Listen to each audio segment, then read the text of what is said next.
구독, 좋아요, 알림 설정.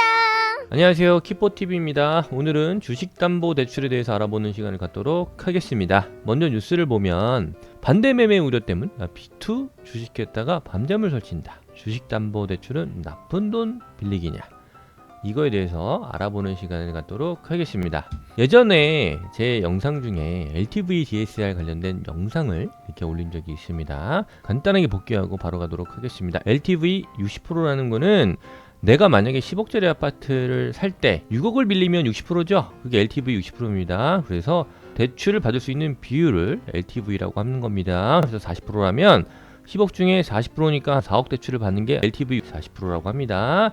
자, 이것도 주택과 주식의 차이지 이 LTV는 동일한 얘기예요. 론이 대출이라고 그랬죠? 밸류 레이시오죠. 그러니까 대출 비율인데, 아파트 빌릴 때는 주택을 담보로 빌리니까 주택담보대출 비율이고요. 주식은 주식을 담보로 해가지고 대출을 해주기 때문에 이 주식담보대출 비율입니다. 그래서 줄임말은 같아요. 둘 다 주담대죠? 레버리지 효과에 대해서 간단하게 언급하고 한번 가도록 하겠습니다. 이 아이가 엄마를 들어 올릴 수는 없죠. 하지만 지렛대를 이용해서는 엄마를 들어 올릴 수가 있네요. 아파트 내 돈 4억밖에 없는데 10억짜리 아파트 못 사죠 사실은. 근데 6억이라는 대출이라는 지렛대 레버리지를 이용하면 10억짜리 아파트를 살 수 있는 겁니다. 아이가 엄마를 들어 올릴 수가 있습니다. 이걸 바로 레버리지 효과라고 말하는 겁니다. 먼저 주담대에 대해서 설명드리기 전에 위험성에 대해서 언급하고 가도록 하겠습니다. 왜냐? 위험하니까요. 잘 사용해야 됩니다. 자, 주택담보대출이라는 건 뭐예요? 대출 6억을 빌리는 겁니다. 내 돈 4억밖에 없는데 대출 6억을 일으켜서 10억짜리 아파트를 사는 거죠. 근데 만약에 집값이 10억이었는데 시세가 집값이 떨어져서 6억이 됐어요. 그러면은 은행에서 대출을 6억을 빌려줬는데 시세가 6억이 됐어. 간당간당하죠. 좀 더 떨어지면은 은행이 손해를 보겠죠. 담보 가치가 떨어졌으니까 5억이 돼버리면 은행이 1억을 손해를 보는 겁니다. 손해를 누가 봐요? 주택담보대출은 은행이 보는 거예요. 주택담보대출에 대한 로스컷, 그러니까 이게 반대매매라는 게 없어요. 그냥 내가 만약에 이자를 꼬박꼬박 제때 잘 내기만 하면은 아파트는 이 반대매매가 없다. 하지만 메커니즘은 똑같지만 주식담보대출은 이 반대매매라는 게 있습니다. 그래서 내가 주식을 4억밖에 없는데 만약에 6억으로 대출받아서 샀어요. 담보대출 비율이 떨어졌어? 그러면은 주식은 청산을 합니다. 만약에 증권사가 주식을 담보로 대출을 빌려줬는데 가격이 내려가면 손해보지 않기 위해서 강제로 매도를 해버려요. 그래서 이게 반대매매입니다. 이렇게 강제로 매도하기 때문에 손해뿐만 아니라 나중에는 빚만 남을 수가 있습니다. 그래서 주식담보대출은 굉장히 위험하다. 이거를 먼저 서두에 깔고 가겠습니다. 자, 그 다음 설명드릴게요.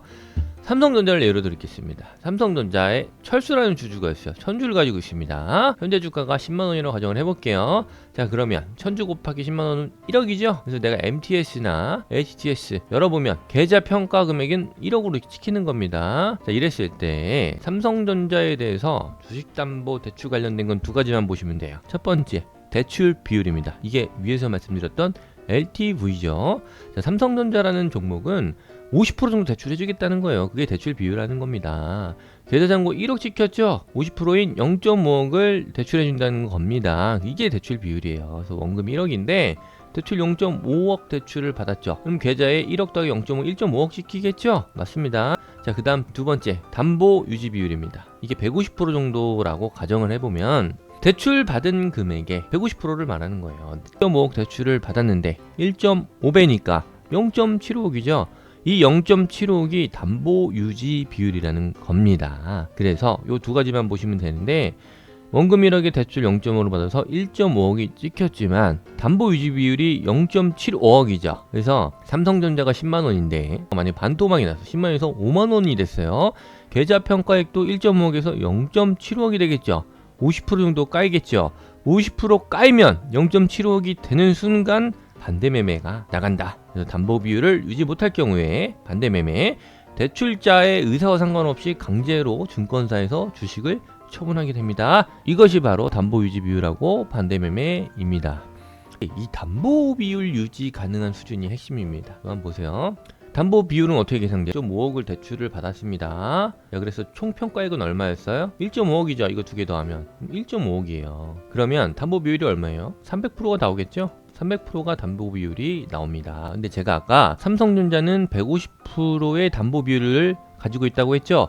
지금 현재 300%인데 이 150%가 되는 순간 반대 매매가 나간다고 했습니다. 자, 그러면 핵심이 뭐겠어요? 담보 비율이죠. 담보 비율을 높여야겠죠.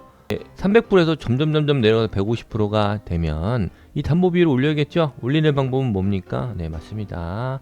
현금 투입을 하시면 돼요. 현금 투입해서 그냥 대출 갚으면 되죠. 담보 비율을 올리려면 대출 받은 금액을 줄여야겠죠. 현금 투입하면 됩니다. 아니면 뭐 반대 매매이 나기 전에 손절을 치는 방법, 두 가지 방법이 있습니다. 현금 투입을 하는 방법이 있을 거고요. 그 다음에 대출 받은 주식을 매도해 버려가지고 손절을 해버려서 대출 받은 금액을 줄일 수도 있겠죠. 그래서 이게 핵심이 뭐냐, 내가 만약에 어느 정도 뭐 다른 자산을 현금화 시켜서 강제로 매도되는 부분에 대해서 막을 수 있다면, 그 리스크를 관리할 수 있는 정도의 담보 비율을 유지할 수 있는 수준이라면 적절한 레버리지는 큰 효과가 있겠죠. 마지막으로 코로나 때 삼성전자의 차트를 보면서 설명을 마무리하도록 하겠습니다. 아까 1억이 있었는데 5천만 원의 대출을 추가적으로 받아서 1.5억에 만약에 레버리지를 썼다고 가정을 해봅시다. 한 퉁만, 그러니까 50%만 안 까이면 반대 매매 안 나가죠. 고점이 얼마였어요? 62,800원이었어요. 그래서 이 62,800원일 때 MDD 50%, 그러니까 50% 정도의 변동률이 하락으로 떨어지면 31,400원이죠. 31,400원 이하로 떨어지지 않으면 반대 매매 안 나가겠죠. 근데 코로나 때 삼성전자는 62,800원에서 42,300원까지 내려갔어요. 이 정도는 뭡니까? MDD 30% 수준입니다. 그러니까 30% 정도 하락을 했다는 거예요. 그러면 내가 1억의 원금이 있었는데 5천만 원을 빌려서 1억 5천이 됐죠. 하지만 30%밖에 안 떨어졌죠. 말 그대로 존버가 가능한 겁니다. 코로나가 지나서 지금은 7만 전자지만 뭐 10만 전자까지 찍었죠. 버틸 수가 있는 겁니다. 그래서 내가 레버리지를 쓸 때 반대 매매 안 당하는 정도의 감당 가능한 수준의 레버리지를 쓰게 되면은 이렇게 유용하게 쓸 수 있음을 이해하시면 좋겠습니다. 자, 오늘은 여기서 마무리하도록 하겠습니다. 감사합니다. 구독, 좋아요, 알림 설정 부탁드릴게요.